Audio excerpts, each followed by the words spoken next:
जाड़े के दिन थे, रात का समय। नमक के सिपाही चौकीदार नशे में मस्त थे। मुंशी बंशीधर को यहाँ आए अभी 6 महीनों से अधिक न हुए थे, लेकिन इस थोड़े समय में ही उन्होंने अपनी कार्यकुशलता और उत्तम आचार से अफसरों को मोहित कर लिया था। अफसर लोग उन पर बहुत विश्वास करने लगे। नमक के दफ्तर से 1 मील पूर्व की ओर जमुना बहती थी। उस पर नाव का एक पुल बना हुआ था। दारोगा जी किवाड़ बंद किए मीठी नींद सो रहे थे, यानी कि रात का समय है और बंशीधर जी क्या कर रहे, सो रहे हैं। अचानक आँख खुली तो नदी के प्रवाह की जगह गाड़ियों की गड़गड़ाहट तथा मल्लाहों का कोलाहल सुनाई दिया। यानी कि जो मल्लाह कौन होते हैं, जो नाव को खेते हैं। तो बंशीधर की शोर सुनकर आंखें खुल जाती हैं और उन्हें गाड़ियों की आवाज़ सुनाई देती है और मल्लाहों का शोर सुनाई देता है। इससे वो सब सुनकर उठते हैं। इतनी रात गई, गाड़ियाँ क्यों नदी के पार जाती हैं? अवश्य कुछ न कुछ गोलमाल है, यानी कि गोलमाल है, कुछ न कुछ गड़बड़ है। तर्क ने भ्रम को पुष्ट किया, यानी कि उन्होंने जो तर्क लगाए थे, तर्क के द्वारा उन्होंने अपने भ्रम को सही दिशा दी। वर्दी पहनी, तमंचा जेब में रखा और बात की बात में घोड़ा दबाए हुए पुल पर आ पहुँचे। और उन्होंने अपनी वर्दी पहनी और संबंधित जो भी सामान था, दारोगा से संबंधित जो वो लिए हुए थे, वो लेकर के पुल पर पहुँच जाते हैं। गाड़ियों की एक लंबी कतार पुल के पार जाती दिखी। डांटकर पूछा, किसकी गाड़ियाँ हैं? थोड़ी देर तक सन्नाटा रहा, कोई नहीं बोला। आदमियों में कुछ कानाफूसी हुई। तब आगे वाले ने कहा, पंडित अलौपीदीन की। कौन पंडित अलौपीदीन? दातागंज के। तो जवाब देते हैं कि दातागंज के पंडित अलौपीदीन की हैं। मुंशी बंशीधर चौके पंडित अलौपीदीन, इस इलाके के सबसे प्रतिष्ठित जमींदार, जो लाखों रुपयों का लेन देन करते थे। उधर छोटे से बड़े कौन ऐसे थे जो उनके ऋणी न हों? व्यापार भी बड़ा लंबा चौड़ा था, बड़े चलते पुर्जे आदमी थे। अंग्रेज अफसर उनके इलाके में शिकार खेलने आते और उनके मेहमान होते। 12 मास दा व्रत चलता था। मुंशीधर जी ने पूछा, गाड़ियाँ कहाँ जाएंगी? उत्तर मिला, कानपुर। लेकिन इस प्रश्न में पर कि इसमें क्या सन्नाटा छा गया। दारोगा साहब का संदेह और भी बढ़ जाता है, यानी कि वो उनसे सवाल जवाब करते हैं और उनसे जो अलौपीदीन हैं उनके बारे में भी बताते हैं कि वो एक प्रतिष्ठित ज़मींदार हैं जो लाखों रुपयों का लेन देन करते हैं। ठीक है, तो उस इलाके के सबसे धनी व्यक्ति हैं वो। तो मुंशी जी ने पूछा कि गाड़ियाँ कहाँ जाएंगी? तो मुंशी जी उनसे पूछ लेता है कि ये गाड़ी किसकी है और कहाँ ले जा रहे हो? तो उनका कोई जवाब नहीं आता है। थोड़ी देर बाद वो बोलते हैं कि कानपुर। ठीक है, कानपुर जा रही हैं।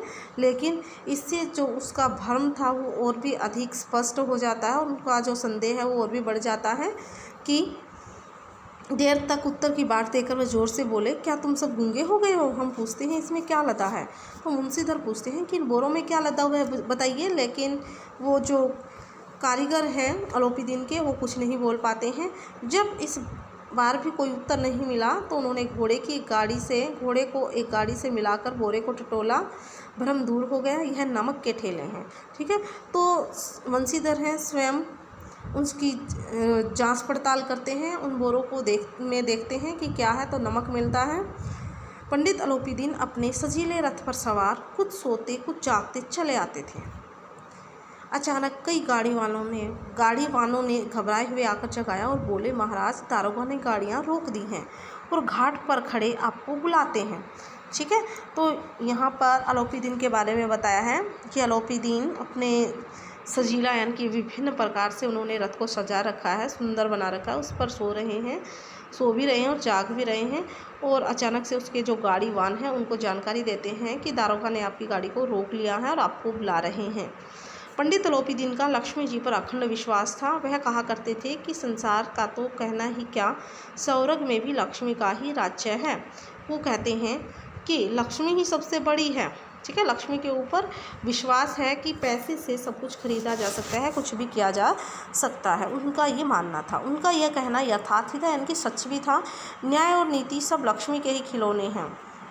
यानी कि मनुष्य अपने न्याय और अपनी नीति को धन के सामने ही, यानी कि धन के साथ खिलौनों के समान उनको खरीद सकता है। इन्हें वह जैसे चाहती है वैसी बड़ी निश्चिंता से पान के बीड़े लगाकर कि जैसे चाहती है नचाती हैं। यानी कि जिस प्रकार से हम यानी कि पैसे के बलबूते पर हम किसी को भी नचा सकते हैं। लेटे ही लेटे गर्व से बोले, घमंड में बोल रहे हैं, चलो हम आते हैं। यह कहकर पंडित जी ने बड़ी निश्चिंतता से पान के बीड़े लगाकर खाए। फिर लिहाफ ओढ़ते हुए दारोगा के पास आकर बोले, बाबूजी आशीर्वाद, कहिए हमसे ऐसा कौन सा अपराध हुआ कि गाड़ियाँ रोक दी? हम ब्राह्मणों पर तो आपकी कृपा दृष्टि रहनी चाहिए। वंशीधर रुखाई से बोले, सरकारी हुक्म। ठीक है, तो यहाँ पर आरोपी दिन है वो किसके सामने? दारोगा के सामने गिड़गिड़ा रहा है, यानी कि उससे चिकनी चुपड़ी बातें करके उसको भी अपने वश में करना चाहता है और ऐसी बातें बोलता है। और वंशीधर कहते हैं कि जो सरकारी हुक्म है मैं तो उसी का पालन कर रहा हूँ। पंडित आलोपीदीन ने हंसकर कहा, हम सरकारी हुक्म को नहीं जानते, ने सरकार को जानते। हमारे सरकार तो आप ही हैं। हमारा और आपका तो घर का मामला है। हम कभी आपसे बाहर हो सकते हैं? आपने व्यर्थ का कष्ट उठाया। यह हो नहीं सकता कि इधर से जाएं और हम इस घाट के देवता को भेंट न चढ़ावें। मतलब यहाँ पूर्ण रूप से न कहकर वो क्या बोल रहा है, अपनी बातों से रिश्वत के लिए आमंत्रित कर रहा है किसको? वंशीधर को, कि हम ये नहीं हो सकता कि हम आपसे छुपाकर यह सब ले जाएं, हम आपको कुछ न कुछ अवश्य देकर जाएंगे। यह फिर है, मैं तो आपकी सेवा में स्वयं ही आ रहा था। वंशीधर पर ऐश्वर्य की मोहिनी वंशी का कुछ प्रभाव न पड़ा, यानी कि उन्हें मोहिनी वंशी यानी कि वश में कर ले, अपने आप किसी को भी वश में कर ले। लेकिन वह इतनी मोहिनी वंशी वाली बातें कर रहा है, लेकिन वंशीधर पर इसका कोई असर नहीं पड़ता। ईमानदारी की नई उमंग थी, यानी कि ईमानदार दारोगा था। कड़क कर बोले, हम उन नमक हरामों में नहीं हैं जो कोड़ियों पर अपना ईमान बेचते फिरें। यानी कि गुस्से में आ जाते हैं और कहते हैं कि हम ऐसे लोग नहीं हैं कि कुछ पैसों के लिए अपना ईमान बेच दें। आप इस समय हिरासत में हैं, आपका कायदे के अनुसार चालान होगा। बस मुझे अधिक बातों की फुर्सत नहीं है। जमादार बदलू सिंह। ठीक है, तो अच्छी प्रकार से वो आलोपीदीन को झिड़कते हैं और कहते हैं कि हमारे पास इतना समय नहीं है कि हम बर्बाद करें। तुम अब हमारी हिरासत में हो, तुमने नमक चोरी करने का गलत कार्य किया है। इसलिए वो अपने जमादार बदलू सिंह को कहते हैं कि इसे हिरासत में ले लो और मैं तुम्हें हुक्म देता हूँ।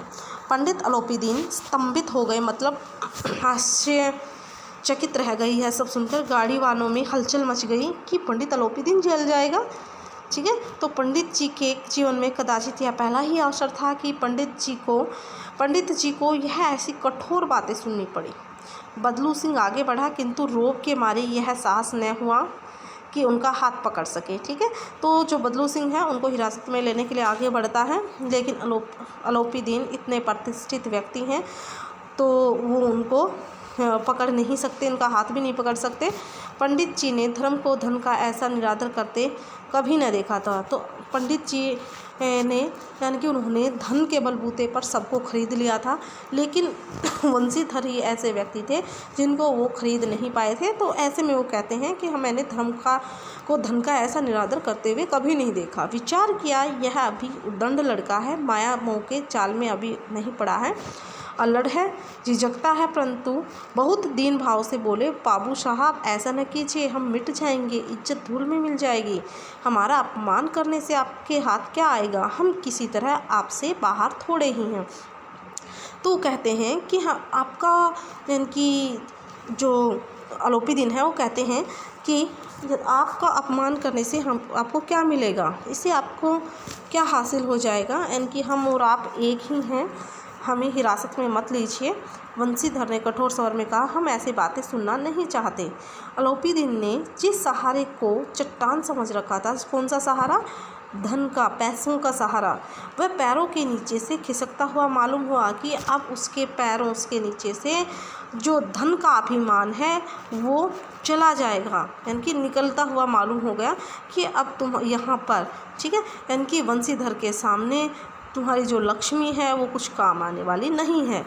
स्वाभिमान और धन ऐश्वर्य को कड़ी चोट लगी। यानी कि यहाँ पर अलोपीदीन के स्वाभिमान को और उसकी धन की एकता, धन की जो अखंडता थी उसको बड़ी चोट लगती है।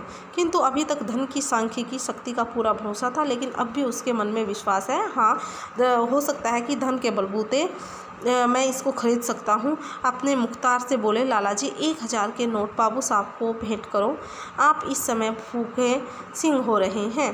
तो कहते हैं कि 1000 के जो नोट हैं ये बाबूजी को दे दीजिए, ठीक है, क्योंकि अब ये भूखे शेर हैं कि भूखे शेर हो रहे हैं। तो वंशीधर ने गर्म होकर कहा, 1000 नहीं 1,00,000 भी मुझे सच्चे मार्ग से नहीं हटा सकते। तो यहाँ पर वंशीधर अपनी किसका ईमानदारी को दर्शाते हुए कहते हैं कि चाहे तुम मुझे यदि 1,00,000 रुपये दे दोगे तब भी मैं अपनी ईमानदारी से नहीं हटूँगा। धर्म की इस बुद्धिहीन दृढ़ता और देव दुर्लभ त्याग पर मन बहुत झुंझलाया। यानी अब दोनों शक्तियों में संग्राम होने लगा। अब क्या कि दोनों में खींचातानी होने लगती है, दोनों आपस में लड़ने लग जाते हैं।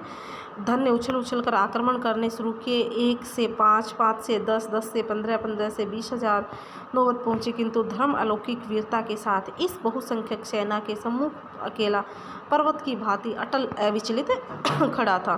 कि जो अलोपीदीन है उसने वंशीधर को खरीदने के लिए 1000 रुपये का लालच दिया, फिर 5 का दिया, 5 से 10 का दिया, 10 से 15 का, 15 से 20 का, लेकिन वो अपने ईमानदारी पर अड़िग रहे, ठीक है। और एक पर्वत की भांति, जिस प्रकार से एक अकेला पर्वत गर्मी सर्दी सब कुछ सहन करता हुआ अपने स्थान पर अड़िग रहता है, उसी प्रकार से यहाँ पर कौन वंशीधर अटल और अविचलित खड़े रहे। उसके धन और उनकी अलोपीदीन का जो धन था, ऐश्वर्य था, उसको हिला तक नहीं सका। अलोपीदीन निराश होकर बोले, अब इससे अधिक मेरा साहस नहीं, आगे आपको अधिकार है। तो अलोपीदीन यहाँ पर अपनी हार मान लेता है और कहता है कि अब इससे आगे मेरा कोई साहस नहीं है, मैं आगे पैसे नहीं दे सकता हूँ, आगे आप जो चाहो आप कर सकते हो। वंशीधर ने अपने जमादार को ललकारा।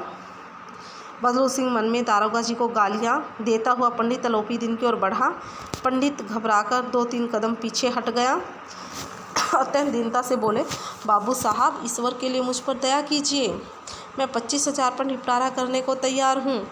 असंभव बात है, 30,000 पर किसी तरह भी संभव नहीं। क्या 40,000 पर भी नहीं? 40,000 नहीं 40 लाख पर भी असंभव है। बदलू सिंह, इस आदमी को अभी हिरासत में ले लो, अब मैं एक शब्द भी नहीं सुनना चाहता। धर्म ने धन को पैरों तले कुचल डाला। यानी कि जो वंशीधर हैं वो अपने धर्म पर, अपनी कर्तव्य परायणता पर अडिग हैं, ठीक है। और उन्होंने धन को, यानी कि अलोपीदीन के धन को, उन्होंने घमंड के धन को पैरों तले कुचल डाला, उनके घमंड को उन्होंने चूर चूर कर दिया। अलोपीदीन ने एक हष्ट-पुष्ट मनुष्य को हथकड़ियाँ लिए हुए अपनी तरफ आते हुए देखा। चारों ओर निराश और कातर दृष्टि में देखने लगे। इसके बाद एकाएक मूर्छित होकर गिर पड़े।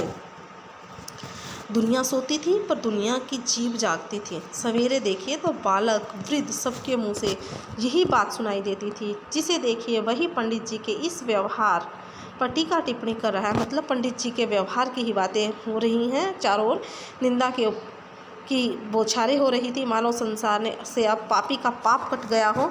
पानी को दूध के नाम से बेचने वाला गवाला, कल्पित रोज नामचे भरने वाले अधिकारी वर्ग, रेल में बिना टिकट सफ़र करने वाला बाबू लोग, जाली दस्तावेज बनाने वाले सेठ और साहूकार, यह सब के सब देवताओं की भांति गर्दनें चला रहे थे।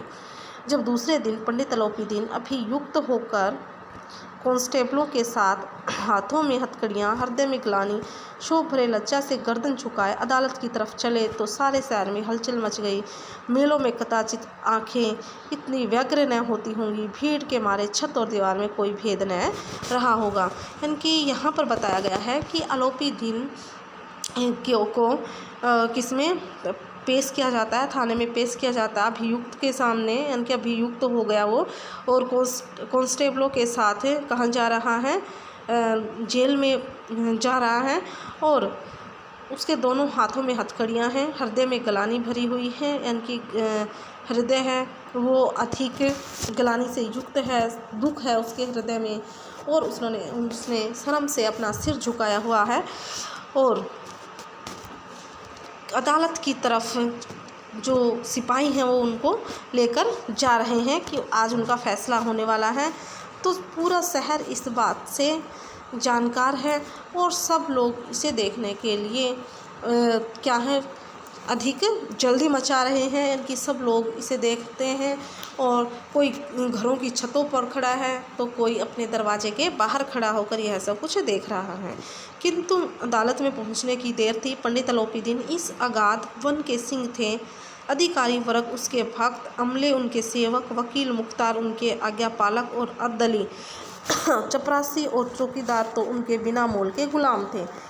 चपरासी और चौकीदार तो उनके बिना मोल, यानी कि उसने जो अलोपीदीन ने सब कुछ खरीद कर रखा था, सेवक, वकील, मुख्तार, ठीक है, अर्दली, चपरासी, चौकीदार, ये सब इन्हीं के गुलाम थे, इनके इशारों पर नाचने वाले थे। और उन्हें देखते ही लोग चारों तरफ से दौड़े। सभी लोग विस्मित हो गए, हैरान हो गए, इसलिए नहीं कि अलोपीदीन ने क्यों यह कर्म किया, बल्कि इसलिए कि वह कानून के पंजे में कैसे आए।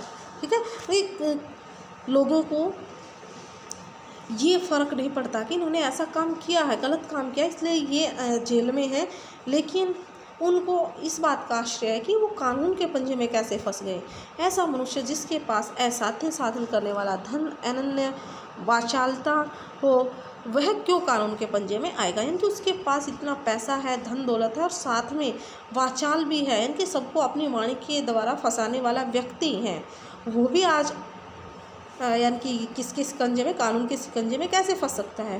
प्रत्येक मनुष्य उसे सहानुभूति प्रकट करता था। बड़ी तत्परता से इस आक्रमण को रोकने के लिए नियमित वकीलों की एक सेना तैयार की गई। न्याय के मैदान में धर्म और धन में युद्ध ठन गया, कि दोनों के बीच में युद्ध ठन जाता है। मतलब अदालत में वंशीधर को भी बुलाया जाता है, अलोपीदीन को भी बुलाया जाता है, लेकिन वंशीधर है उसके साथ सिर्फ उसकी ईमानदारी है, उसकी कर्तव्य निष्ठा है, सत्यनिष्ठता है। लेकिन यहाँ पर अलोपीदीन के सामने क्या है, धन दौलत, और उसने यानी कि सबको खरीद रखा है। निष्पष्ट भाषण के अतिरिक्त वंशीधर चुपचाप खड़े थे। उनके पास सत्य के सिवा न कोई बल था, न स्पष्ट भाषण के अतिरिक्त कोई शास्त्र। गवाह थे किंतु लोभ से डावाडोल। यहाँ तक कि यानी कि जो केवल क्या थे, वहाँ पर गवाह थे जिनके सामने उन्होंने पकड़ा था, उनको भी अलोपीदीन ने क्या किया था कि अलोपीदीन ने पकड़ लिया था। अलोपीदीन ने उनको भी पैसे देकर खरीद लिया था।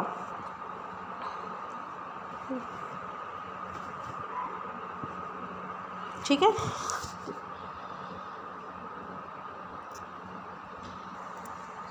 यहाँ तक कि मुंशीधर को न्याय भी अपनी ओर से कुछ खिंचा हुआ दिख पड़ता था। मुंशी जी को यानी कि ये नहीं लगता था कि उसकी तरफ न्याय होगा। यह न्याय का दरबार था, परंतु उसके कर्मचारियों पर पक्षपात का नशा छाया हुआ था। किंतु पक्षपात और न्याय का क्या मेल। जहाँ पक्षपात हो वहाँ न्याय की कल्पना भी नहीं की जा सकती। मुकदमा शीघ्र ही समाप्त हो गया। यानी कि यहाँ पर भी मुकदमे, अदालत के अंदर भी क्या किया जाता है, न्याय नहीं किया जाता है। यह पक्षपात ये यहाँ पर बिल्कुल भी नहीं है। यहाँ पर भी किसने, अलोपीदीन ने सबको खरीद लिया है। डिप्टी मजिस्ट्रेट ने अपनी तजवीज़ में लिखा कि जो लिखा पढ़ी होती है उसमें लिखा उन्होंने, पंडित अलोपीदीन के विरुद्ध दिए गए प्रमाण निर्मूल और भ्रमात्मक हैं। इनकी भ्रम पैदा करने वाले हैं। या कोई निर्मूल, कोई सही प्रमाण यहाँ पर नहीं है कि इन्होंने यह अपराध किया है। यह एक बड़े भारी आदमी हैं। यह बात कल्पना के बाहर है कि उन्होंने थोड़े लाभ के लिए ऐसा दुस्साहस किया हो। यद्यपि नमक के दारोगा मुंशी वंशीधर का अधिक दोष नहीं है, लेकिन वह बड़े खेद की बात है कि उसकी उद्दंडता और विचारहीनता के कारण एक भले मानुष को कष्ट झेलना पड़ा। हम प्रश्न है कि वह अपने काम से सजग और सचेत रहता है, किंतु नमक से मुकदमे की बढ़ी हुई नमक हलाली के ने उसके विवेक और बुद्धि को भ्रष्ट कर दिया। भविष्य में उसे होशियार रहना चाहिए। यानी कि उल्टा वंशीधर को ही यहाँ पर डांटा जाता है, उसी को जिम्मेदार ठहराया जाता है। वकीलों ने यह फैसला सुना और उछल पड़े। पंडित अलोपीदीन मुस्कुराते हुए बाहर निकले। सौजन बांधों ने रुपयों की लूट की। उदारता का सागर उमड़ पड़ा। उसकी लहरों में ने अदालत की नींव तक हिला दी। जब वंशीधर बाहर निकले तो चारों ओर से उनके ऊपर व्यंग्य बाणों की वर्षा होने लगी। चपरासियों ने झुक झुक कर सलाम किए, किंतु इस समय एक कटु वाक्य, एक एक संकेत उसकी गर्वाग्नि को प्रज्वलित कर रहा था। कदाचित इस मुकदमे में सफल होकर वह इस तरह अकड़ते हुए न चलते। आज उन्हें संसार का एक खेदजनक विचित्र अनुभव हुआ।